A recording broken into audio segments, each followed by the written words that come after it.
요한계시서를 묵상을 할 때 메시지도 중요하지만 하나님께서 이 말씀의 통로로 사용하신 선지자가 어떤 사람인가 이것도 중요합니다. 하나님께서 그 선지자를 어떤 방식으로 부르시고 인도하시는가 이걸 생각해 보는 것이 우리의 영적인 성장에 매우 많은 도움을 주는 것입니다.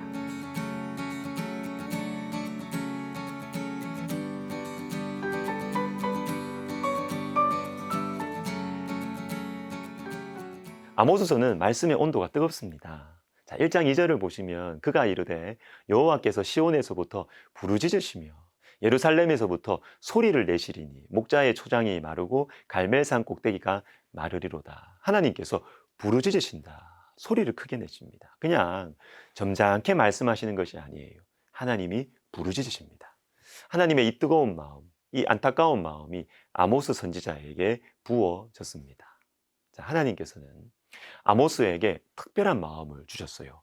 오늘 묵상해 볼 아모스 7장 14절과 15절에는 아모스가 어떻게 선지자로 부르심을 받았는가 이걸 보여주고 있습니다. 들어보십시오.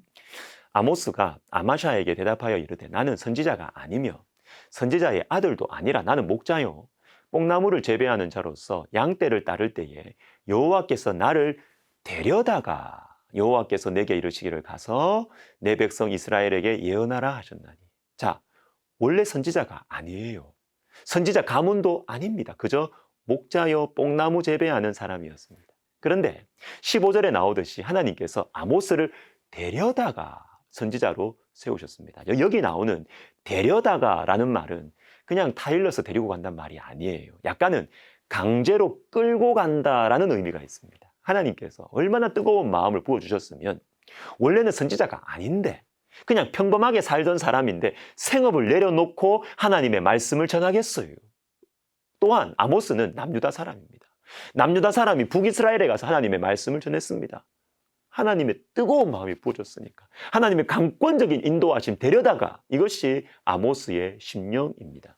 예레미야가 아모스와 비슷합니다. 예레미야 20장 7절부터 9절을 보시면 여호와여 주께서 나를 권유하심으로 내가 그 권유를 받아 싸우며 주께서 나보다 강하사 이기셨으므로 내가 조롱거리가 되니 내가 다시는 여호와를 선포하지 아니하며 그의 이름으로 말하지 아니하리라 하면 나의 마음이 불붙는 것 같아서 골수에 차무치니 답답하여 견딜 수 없나이다.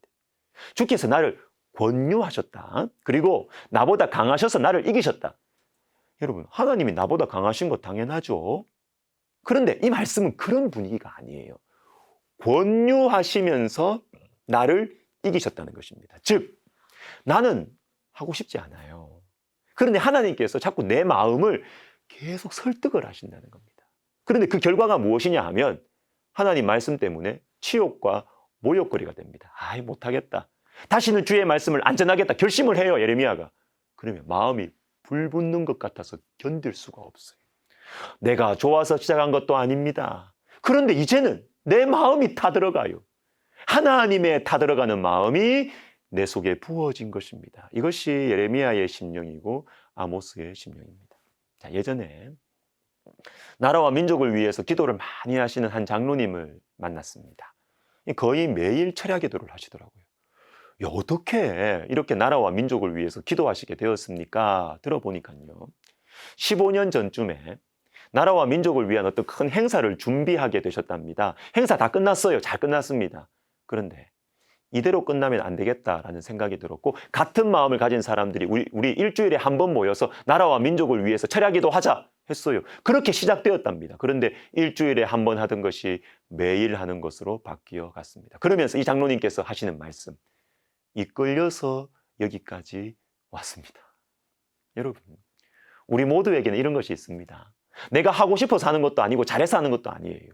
하나님께 이끌려서 하는 것, 이끌려서 감당하게 된 자리와 맡게 된 감당하는 사람이 우리에게 있습니다. 하나님께서 뜨거운 마음을 주시는 영역, 이게 내가 사는 이유와 목적입니다. 그런데 여러분, 이건 대단한 것 아니에요. 내 인생의 이유와 목적이라 해도 말은 좀 거창하지만 실제로는 하나님께서 우리에게 맡기신 그 현장은 매우 현실적입니다.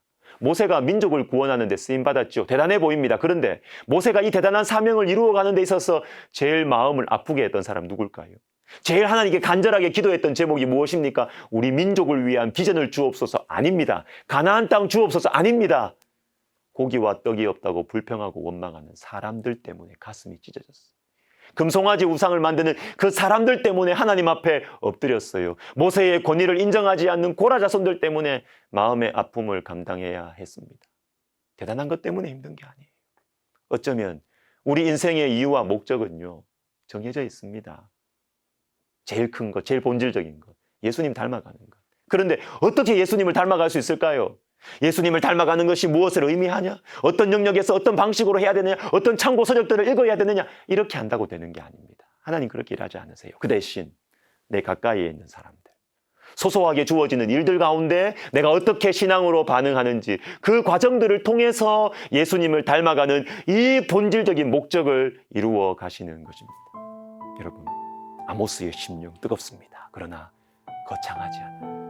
하나님께서 나를 데리고 가신 일이고 나를 이끌고 가신 일이고 나에게 맡겨주신 영혼들, 이 내 삶의 현장에서 하나님의 말씀에 다스리심을 받으면서 예수님을 닮아가는 것에 우리의 마음을 쏟아가는 것, 여기에 영적 성장의 비결이 있는 것입니다. 기도하겠습니다.